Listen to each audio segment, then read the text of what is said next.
A wife is supposed to be a supportive partner to her husband, but if she disobeys, it could lead to divorce.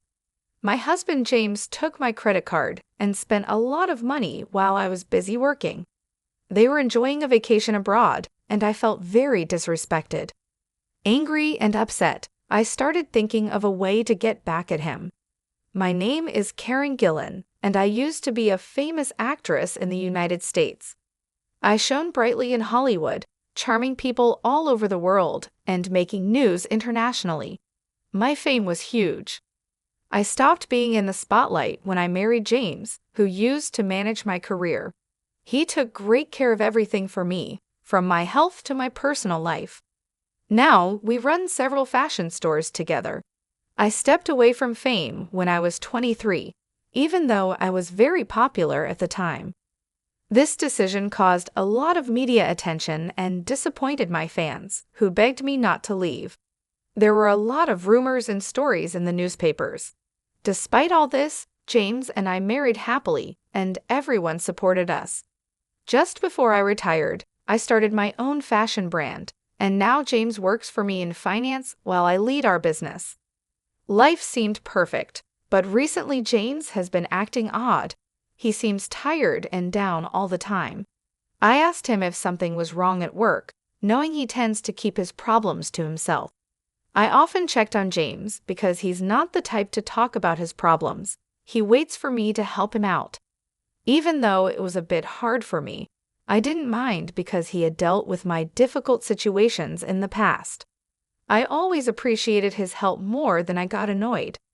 One day, James suddenly said, "I'm sick of just following your orders." His words surprised me. I had no idea he felt that way. James sometimes said harsh things when he was stressed from work. He tried to act strong there, so he probably felt he couldn't express his frustration anywhere else. I remembered how I used to snap at him when I was an actress, so I could understand his feelings. But still, his words shocked me, and I found myself shaking. I've been holding back. Karen is always busy, and I'm just there to support her, he continued. Even though James earns well, he's still an employee at our company, and I earn more than him. But I never thought that who earns more should matter in our marriage. His complaints really threw me off. Even when you come home, you're all about work. When we go shopping, you just buy whatever you want. How do you think that makes me feel? He said. Despite how things looked, he'd been very patient. Why can't you be more considerate? He asked, looking unhappy. Honestly, his words annoyed me. Our home is mostly supported by my income. His salary is for him to enjoy, and I've always seen that as my way of thanking him for all he has done and supported me with. There were times when he financially supported me when we had less. I wanted to make it up to him for all the personal time he gave up for me until I retired. It hurt to hear him sound so ungrateful. The things I buy are from the savings I manage. If anyone is making sacrifices, it's me. This thought made me angry. Karen, you're too free. I want more time off and to travel leisurely, James said. The salary's good since joining the company, but there's just no time. I left showbiz and joined your company to support you, Karen. Don't I deserve more gratitude? Stop putting your own time first and give me a break. When I retired from showbiz, James continued working as a manager. But once my business started doing well, he wanted to work with me. He said, "If I join the company and stay by your side, Karen, you won't be lonely. I want to be there for you." I wanted to spend time with him, so I let him join. I never asked him to, so I don't understand why he's treating me like this now. Is this life not enough for him? Isn't he being too selfish? While I was thinking this, James made a request that felt like he was adding insult to injury. He said, "My parents' 62th birthday is coming up. Can I take 3 weeks off to celebrate? I want to take them on a trip to Australia. They've never been, and I want to show them the tasty food and beautiful sights." I was surprised by his request and felt something was off. Asking for 3 weeks off is a small thing that he could easily have done at work without making a fuss. Our company is fair, and no one would mind if someone took leave. Yet he chose to make it a big deal and negotiate directly with me. I felt something wasn't right, but these were just suspicions, nothing solid. Trying to keep my cool, I answered, I'm okay with that, but I can't make it this year. There's a crucial fashion show for my models, and I need to prepare for the London collection. My schedule just doesn't allow it. Can you ask if next year would work? I can adjust my schedule then. As a daughter-in-law, I'm expected to attend my in-laws' 62 birthday celebration. However, our company has 2 big events this year, leaving no room for personal travel. I tried to negotiate a different date, but James refused with a smile, saying, It's fine, we'll just celebrate with my side of the family. I want to spend some quality family time. Being the accountant, my absence for a week won't really disrupt work, right?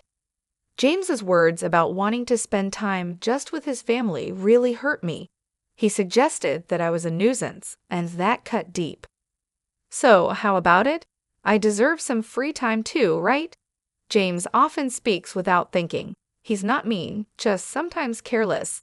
That's one of his faults, but I chose him as my life partner, knowing no one is perfect.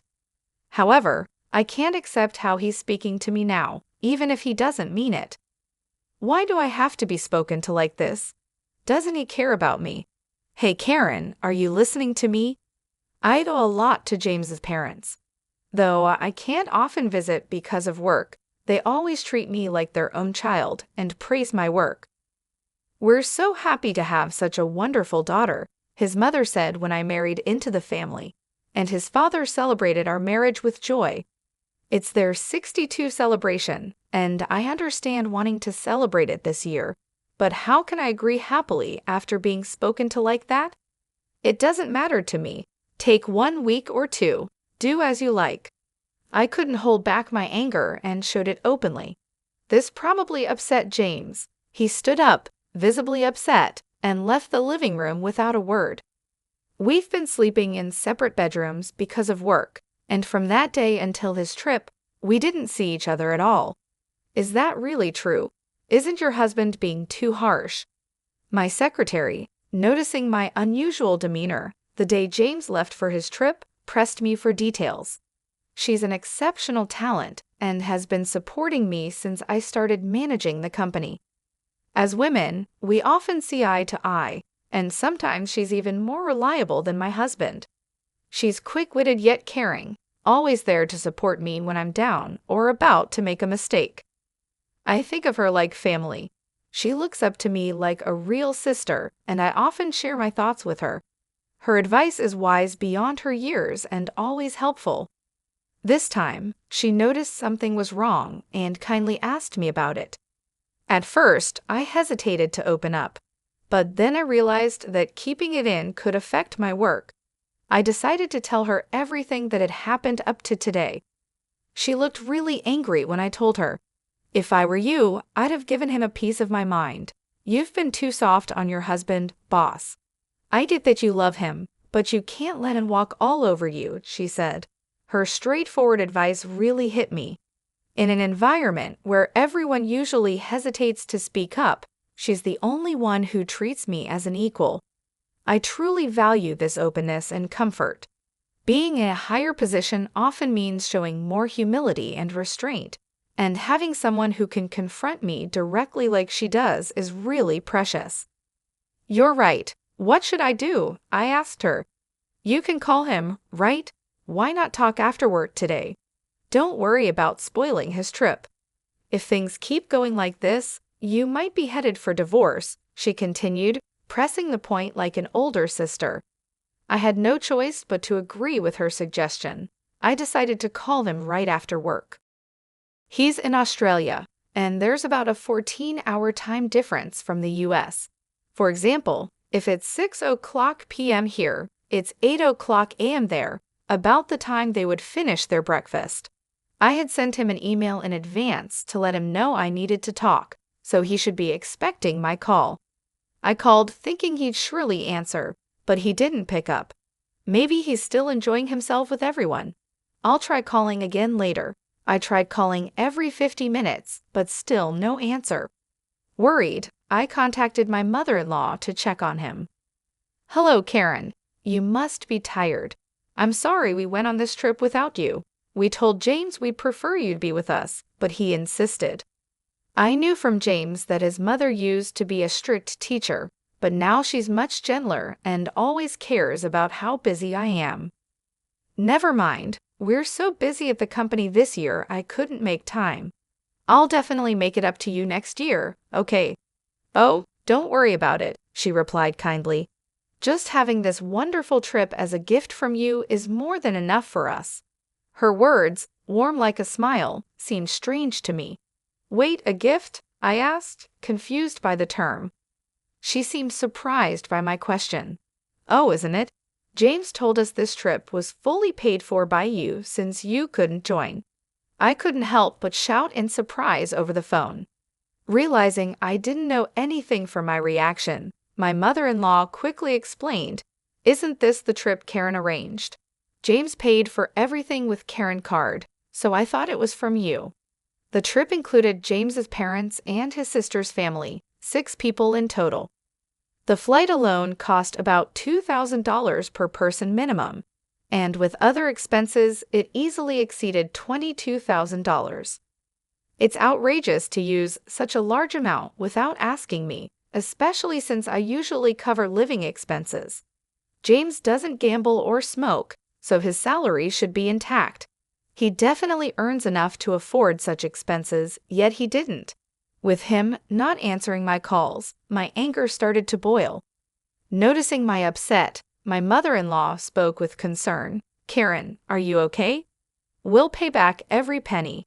James insisted on covering everything, which seemed odd. "My husband and I decided to pay you back later. We miss you and plan to visit you." Thinking the trip was based on a terrible plan, she continued to comfort me. "You're not at fault.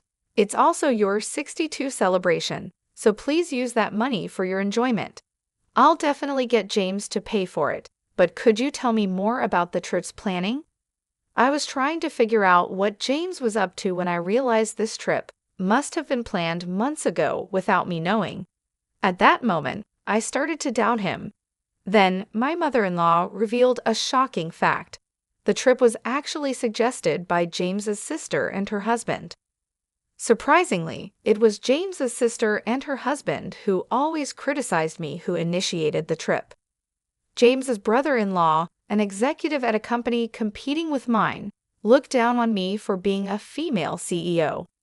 Because of his high pride, James never stood up to his sister. The sight of James showing respect to someone other than herself must have caught my sister-in-law's attention. Even though she has always controlled James, I couldn't stand the fact that she got offended by James just being slightly nice to someone else. With their strong sense of rivalry, my sister-in-law and her husband disliked me, and I always tried to avoid them as much as possible. This couple, always competitive and disliking me, possibly planned this trip to create a rift and exclude me, using James as their source of money. "I'm so sorry, I didn't know anything. James told me you were busy and asked us not to contact you directly," my mother-in-law said. If my in-laws and I were to communicate, it would have exposed the plan and potentially caused a rift in our marriage. To prevent this, James had already advised his parents not to reach out to me because of my busy schedule. His words were absolute to them. They decided to follow his advice and planned to express their gratitude when they returned. "Karen, did you give James a card or something?" "He was paying with a gold card I've never seen before," my father-in-law asked suddenly. He must have been listening in, given his urgent tone. His question confirmed my suspicions the moment he mentioned the gold card. I checked my safe and found that the gold card he mentioned was missing.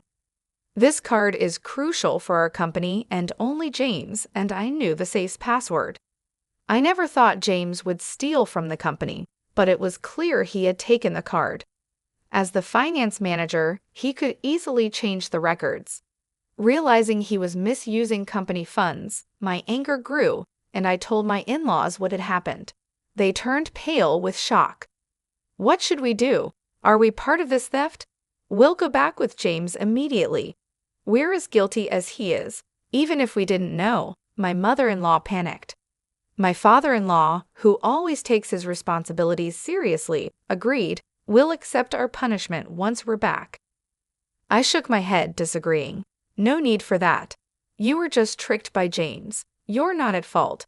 But I can't let James and his sister's family get away with this. We don't need punishment, but could you help me with something? I continued. I ignored James' actions until now, and that's my fault. He's taken me for granted, thinking he can just apologize and get away with it. This isn't just a personal problem. It's about the company. We need to teach him a lesson. All right, we'll do whatever we can to help, they responded. So we began planning how to get back at James. I was surprised by my own cleverness, but my love for James had turned into hatred and anger.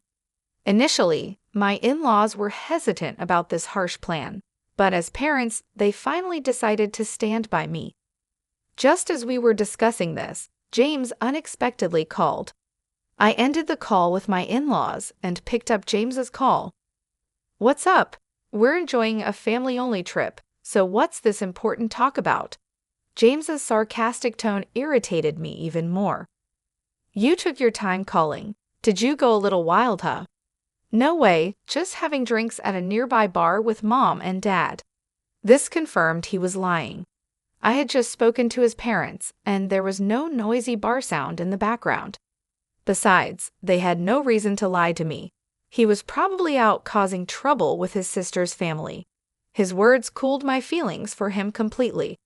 Oh really? By the way, James, you haven't been messing with the company's expenses, have you?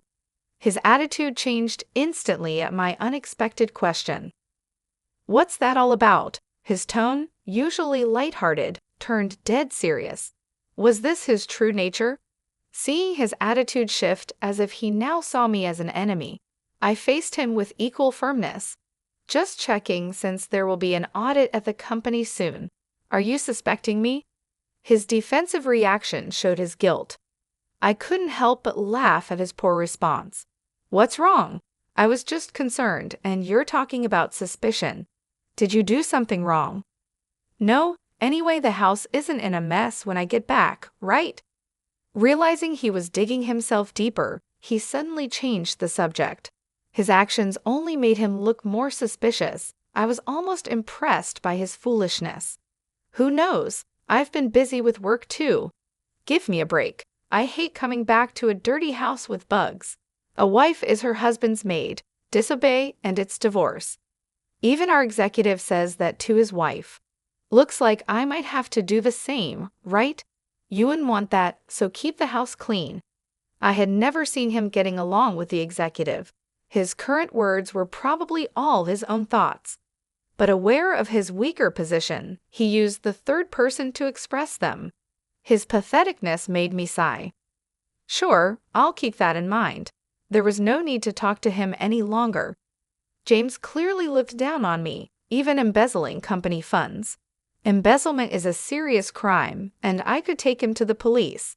No mercy even for a spouse, but that alone wouldn't satisfy me after ending the call with James.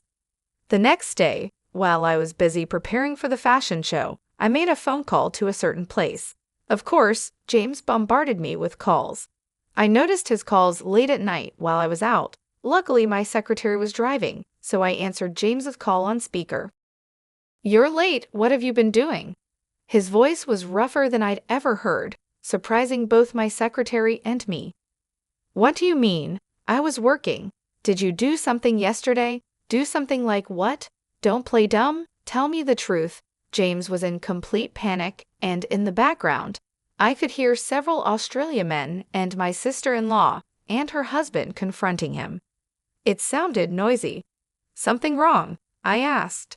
No, it's just James, who had been blustering, suddenly began to stammer.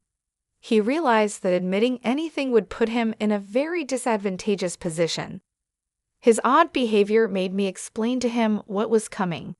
Too bad, James, you were supposed to be having a blast in Australia, But it seems your dream turned into a nightmare overnight. Huh. But it's what you deserve for misusing someone else's money. You did something, didn't you? As he reacted weirdly, I revealed what I had done the day before. I had contacted the president of the credit card company I was contracted with. Despite it being after hours, he agreed to help me due to our long-standing relationship. He immediately suspended the company's credit card. If a credit card is misused, the company doesn't have to pay the store, leaving the store at a loss. However, James had arranged to pay the entire bill at checkout. So with the card blocked, he couldn't pay and was now being interrogated by the hotel receptionists. James' mom and dad have already checked out. The taxi I reserved for them has left with them, so there's no one coming to pick you up, I said. My sister-in-law, who was cornered, bombarded James, asking what to do next. Hearing this, James panicked even more and directed his anger at me. How can you do this and think it's okay? Are you ready for divorce? Go ahead. I'd rather not have a husband who steals from the company. I've already talked to a lawyer, and we're starting the divorce process, I told James. He was clearly shaken by my calm reaction. I've ignored so much of what you've done, James. There was a time when you supported my work, and I was grateful, but I've reached my limit. My patience is gone, I continued. That can't be.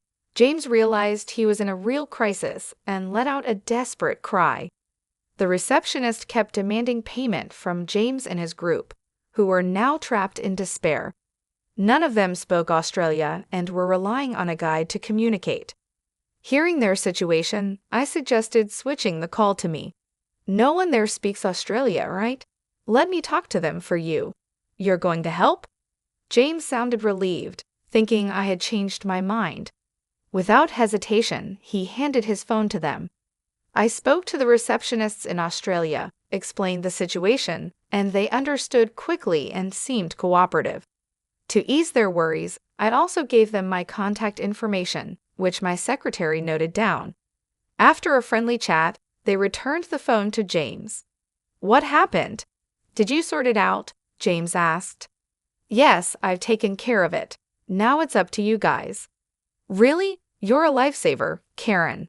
I love you, he said, then hurried off, apparently called by the receptionists. James, clueless, ended the call and followed them. Are you sure about this? It probably won't end well, my secretary asked. Perfect, right? It's ideal for them to see hell, I responded. An hour later, as expected, I received a barrage of calls again from James. When I answered the call, James was on the line, his voice full of distress. Karen, what's going on here? What is this place? He cried out and showed me through a video call the image of a slum area in Sydney, Australia. James and his sister's family were there, looking miserable and stripped of their belongings. They had been taken to what's considered the most dangerous place in Australia, which was completely unexpected. When I was talking to the receptionist earlier, he had mentioned he was a big fan and promised to arrange a severe punishment, but I never thought he meant this place. I couldn't help but laugh at their predicament. Lucky you're still alive in Australia's most dangerous place. It's a miracle, really. What? Wait, Karen, what's this about? Explain yourself and come help us right now, James pleaded. Since it was a video call, they could probably hear everything clearly. Behind them, many homeless people were surrounding James and his group, causing chaos. You guys were causing trouble for Karen. You reap what you sow. Time for reflection, added my in-laws, joining the call unexpectedly. Mom, Dad, what are you doing? James was shocked. A friend of Karen flew us back in a private jet. We returned to the U.S., and Karen picked us up. We realized you were trying to set Karen up. We asked her to do as she pleases with you guys, they explained. As they said this, the onlookers behind them started confronting James's sister and her husband. The people living in this rough area were ruthless. If you wore anything valuable, even women were not spared. They raised their voices while on the video call. In such a dangerous neighborhood, it's no surprise they became perfect targets. I addressed the crowd in Australia, loud enough for them to hear, telling them these men had been using my card illegally and had treated me horribly. I encouraged the locals to do as they pleased with James and his group, and they eagerly agreed to give them a hard time. Suddenly, the call ended, probably because someone snatched the phone. After that, James and his group were stuck living in the harsh conditions of the slum, treated poorly by the locals. Without money to return to the U.S., they were essentially trapped abroad. I later confirmed with the hotel receptionist that an acquaintance of his, who was a leader in that slum, had agreed to look after James and his group. In return for his help, I promised to treat him to some good liquor the next time and assured him not to worry. They made a deal to keep James and his group safe from life-threatening situations. In return, I agreed to perform at that hotel, something I hadn't done in a long time. The receptionist mentioned that a live performance video of mine, the only one I ever released, was still his treasure. He invited me to stay at their hotel and sing for them, promising VIP treatment. Following this, I successfully got my revenge on James and his group with the help of the men from the hotel. I also managed to divorce James. I felt refreshed and have been enjoying life with my in-laws. James's sister and her husband were fired from their jobs for unexcused absences. Their phones were taken by the locals, leaving them without a way to contact anyone. My in-laws explained the situation well, so it didn't become a police matter, and no one seemed to care about them. Thus, my ties with James were completely severed. Since then, I've been focusing on work and living a happy life. Occasionally, I call the receptionist to check on James and his group. They're still living in tough conditions, but I don't feel sorry for them. I asked to spare their lives, and now I'm enjoying my life to the fullest.